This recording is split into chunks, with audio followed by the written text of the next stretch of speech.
New York, New York, September 25th. Aaron Judge 99 of the New York Yankees heads to the plate in the fifth inning against the Boston Red Sox at Yankee Stadium on September 25, 2022 in the Bronx borough of New York City. Before the four-game series against the Boston Red Sox, where Aaron Judge failed to go deep and tie Roger Maris's record for home runs in a single season, many wondered why opposing pitchers continue to even give the New York Yankees star the time of day. It's been confusing at times, too. Judge has seen his batting average jump up 20 points over the last 3+ weeks, so he's clearly getting pitches over the plate more often than not. Then again, there have been series stretches, such as this weekend against Boston, where he saw far more balls, 58.3%, than strikes, 41.7%, despite being challenged on occasion. In the end, Judge's 2022 campaign could stand to be the best offensive showing since Barry Bonds from 2001 to 2004. Speaking of Bonds, he has the most walks and intentional walks in MLB history due to his unrelenting prowess at the plate throughout his career.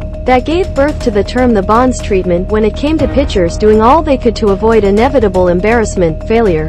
Coincidentally, Bonds is also the all-time leader in home runs, 762, so there was really no escaping him. But perhaps there's a deeper reason Bonds was more frequently issued free passes, resulting in an unbelievable career .444 on-base percentage. Then again, it might be easy to see why Bonds was exclusively approached in this manner during his time. Looking at runs per game from a historical perspective, 2000, 1999, 1996, 1994 and 2006 were 5 of the most prolific offensive showings ever. Take out the 1800s and all of those years move up in the ranks. Take out pre-1938, and these are the 5 highest run-producing seasons of all time.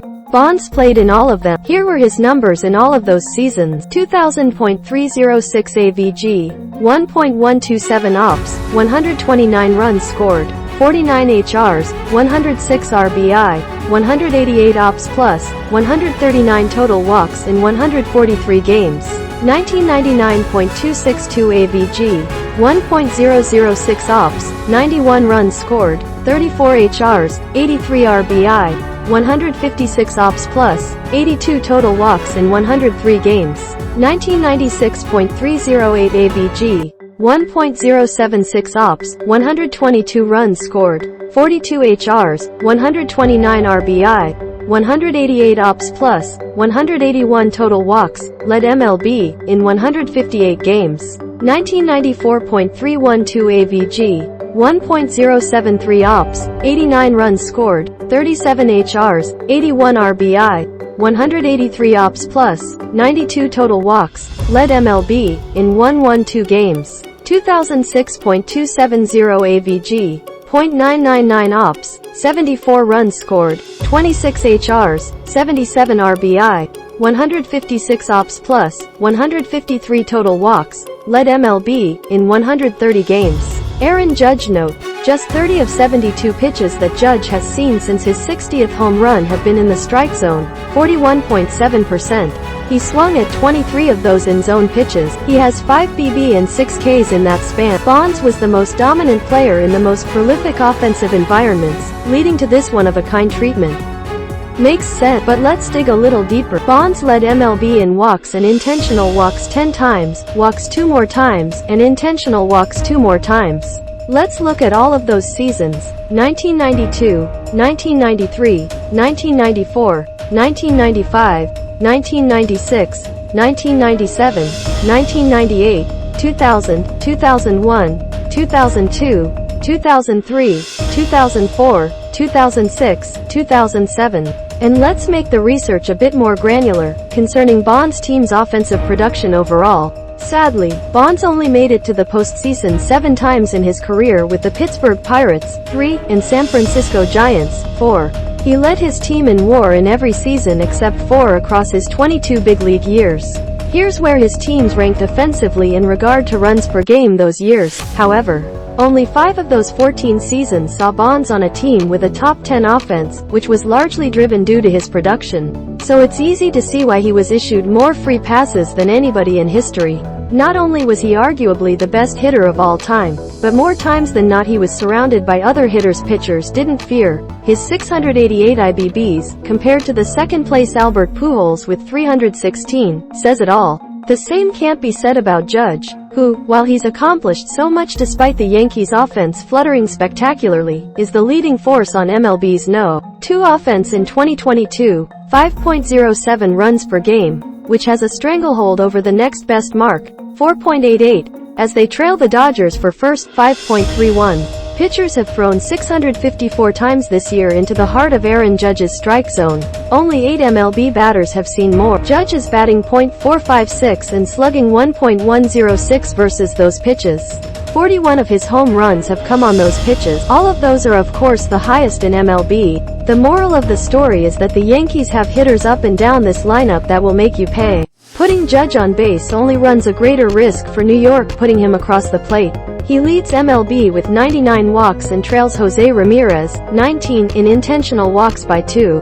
Wonder why Ramirez has more? It's because the Guardians have a league average offense, literally, with 4.31 runs scored per game. So for all the Yankees haters out there punching air, wondering why Juan Soto has 32 more regular free passes than Judge while Alex Bregman only trails him by 15, it's because sometimes you have to take your chances with Judge, who also strikes out a whole lot. Barry Bonds did not, with his career 12.2% rate. Baseball has never been gifted with such detailed, advanced scouting reports. Pitchers should know how to approach Judge so they don't have to walk him somewhere around 27% of the time, which was pretty much Bonds' rate during his most successful seasons. For comparison, in a much smaller sample size, Judge led MLB in walks in 2017 and currently does in 2022. He's never led in intentional walks. Here's where the Yankees' offenses ranked in years where he's received MVP votes, or will receive MVP votes, aka 2022. Then you have the reality that pitching has never had a greater advantage in the history of the sport. If that's built in, why would teams not opt to challenge one of the league's best hitters? After all, if they don't, he's probably going to score anyway. Judge's chapter 116 walks and .314 batting average in 2022 have directly led to his 128 runs scored.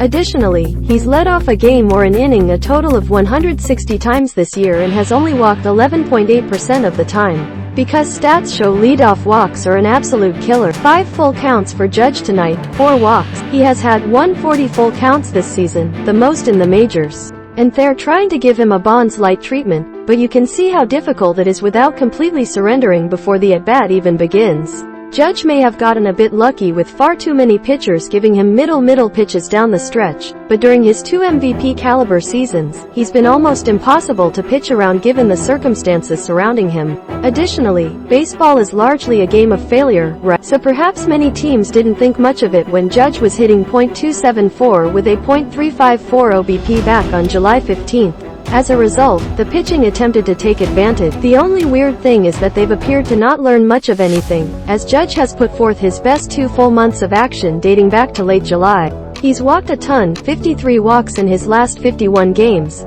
but he's also hitting the ball when presented with a strike, .354 batting average over that same span.